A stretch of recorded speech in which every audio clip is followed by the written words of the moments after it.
A notorious hacker group, Scattered Spider, is now hunting U.S. insurance companies. Microsoft urges immediate Windows updates after confirming an active zero-day attack. A mystery database exposes 184 million passwords. And a musician strikes back at AI companies with an audio poison pill that sabotages the AI. This is Cybersecurity Today. I'm your host, Jim Love. The cyber criminals behind some of the year's biggest retail breaches have found their next target, American insurance companies. Google's threat intelligence team is warning that the notorious Scattered Spider group has shifted focus to the insurance sector after devastating UK retailers.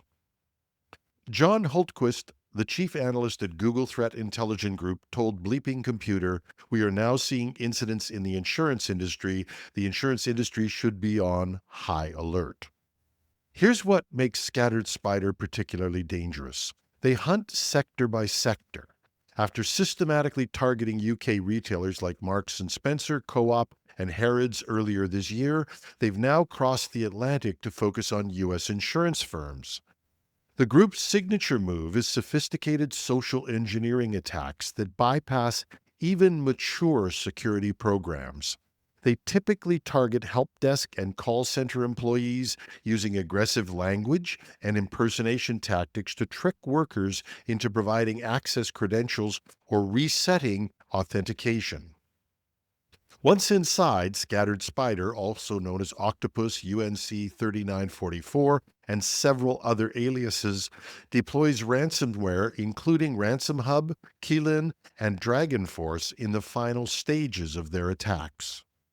Google recommends insurance companies immediately review their help desk authentication procedures, educate employees about social engineering tactics, and implement rigorous identity controls for password resets and multi-factor authentication registration. The sector-focused hunting pattern means this threat is far from random. It's a coordinated campaign targeting an industry that holds a vast amount of sensitive customer data. Microsoft is urging Windows users to install security updates immediately after confirming attackers are actively exploiting a zero-day vulnerability that enables complete system takeover. The company's June Patch Tuesday addresses 66 vulnerabilities, including CVE 2025-33053, a flaw in Windows WebDAV that Microsoft confirms is under active attack. Attackers can execute malicious code when users click on specially crafted URLs. More concerning is CVE 2025-33073, a Windows SMB vulnerability with public proof-of-concept code already available. This flaw allows attackers to gain system-level access over networks without any user interaction, making it especially dangerous, according to security researchers. Both vulnerabilities grant complete control over vulnerable systems. The SMB flaw is particularly worrying since SMB is a core Windows protocol used for file sharing across virtually all Windows networks.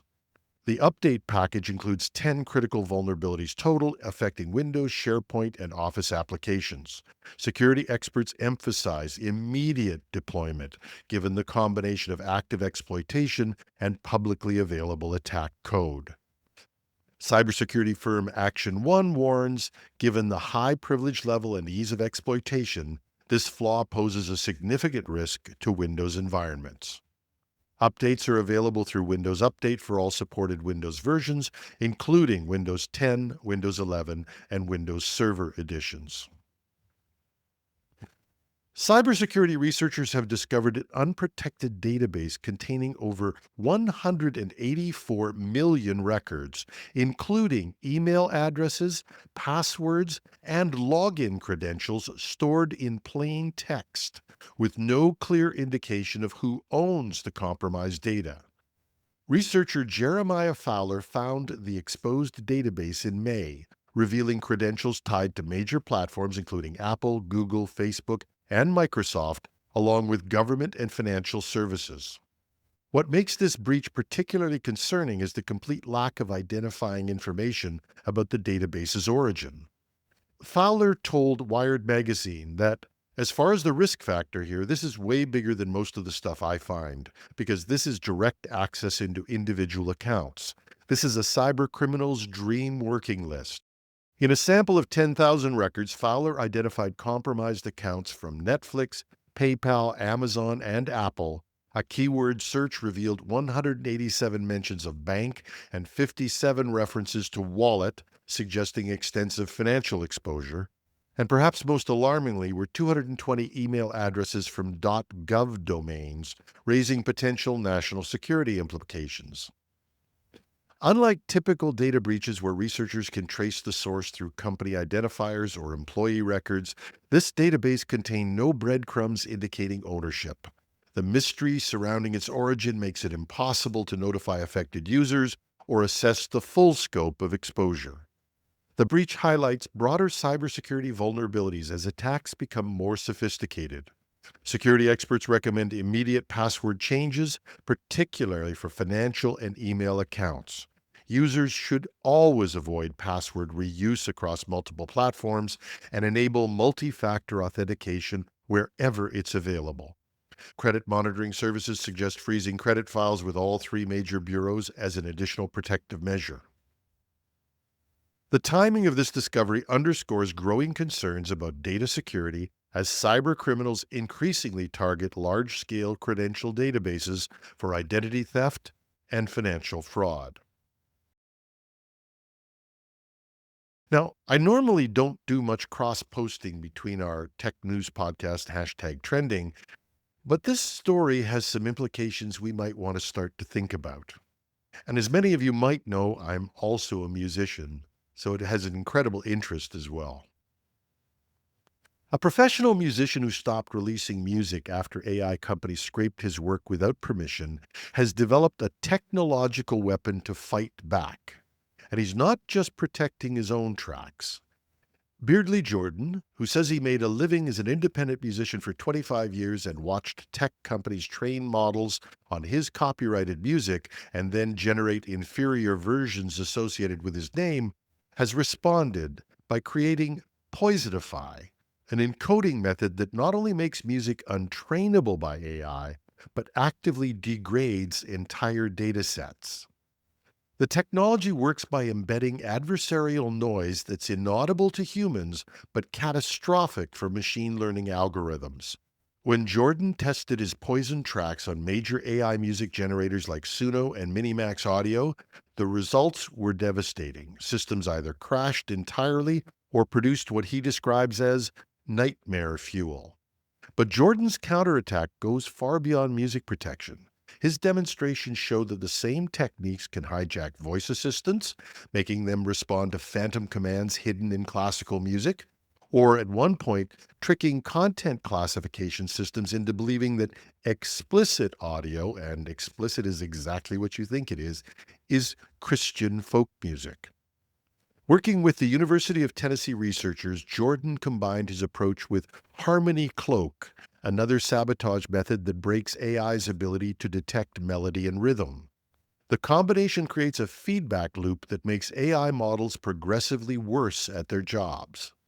And now Jordan is weaponizing his technique for widespread deployment. He's partnering with Symphonic Distribution to potentially offer their encoding as a service for other musicians, allowing artists to poison their uploads to streaming platforms automatically.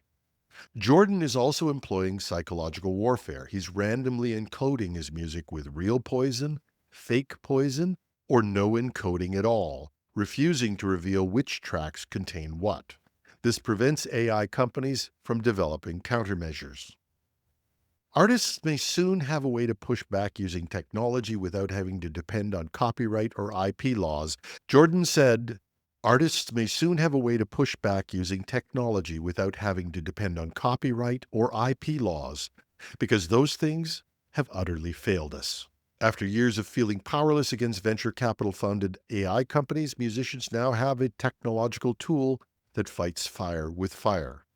There's a link to the YouTube video if you want to watch it. It's in the show notes at technewsday.ca under podcasts. We know that there's a resentment and a backlash that is possible against AI, and I'm not saying I support it. but I do understand how people can feel that way, especially if they're losing their income or career. So why is this valuable for a cybersecurity podcast? Well, while we normally concentrate on ways in which cyber crooks will attack systems, we may also have to prepare ourselves to deal with the sabotage of systems from activists who feel that AI needs to be opposed. And the unique ways of poisoning an AI are not the types of things we normally think of. But as this story points out, they're very real and could be a very big problem. And that's our show. Love to hear what you think. You can reach me at editorial@technewsday.ca. Or if you're watching this on YouTube, no need to poison anything. You can just drop a message into the comments. I'm your host, Jim Love. Thanks for listening. If you like the podcast, please tell a friend, send them a copy. And if you'd like to support the podcast, you can go to buymeacoffee.com/techpodcast. That's buymeacoffee.com/techpodcast. And, well, buy me a coffee. I'm your host, Jim Love. Thanks for listening.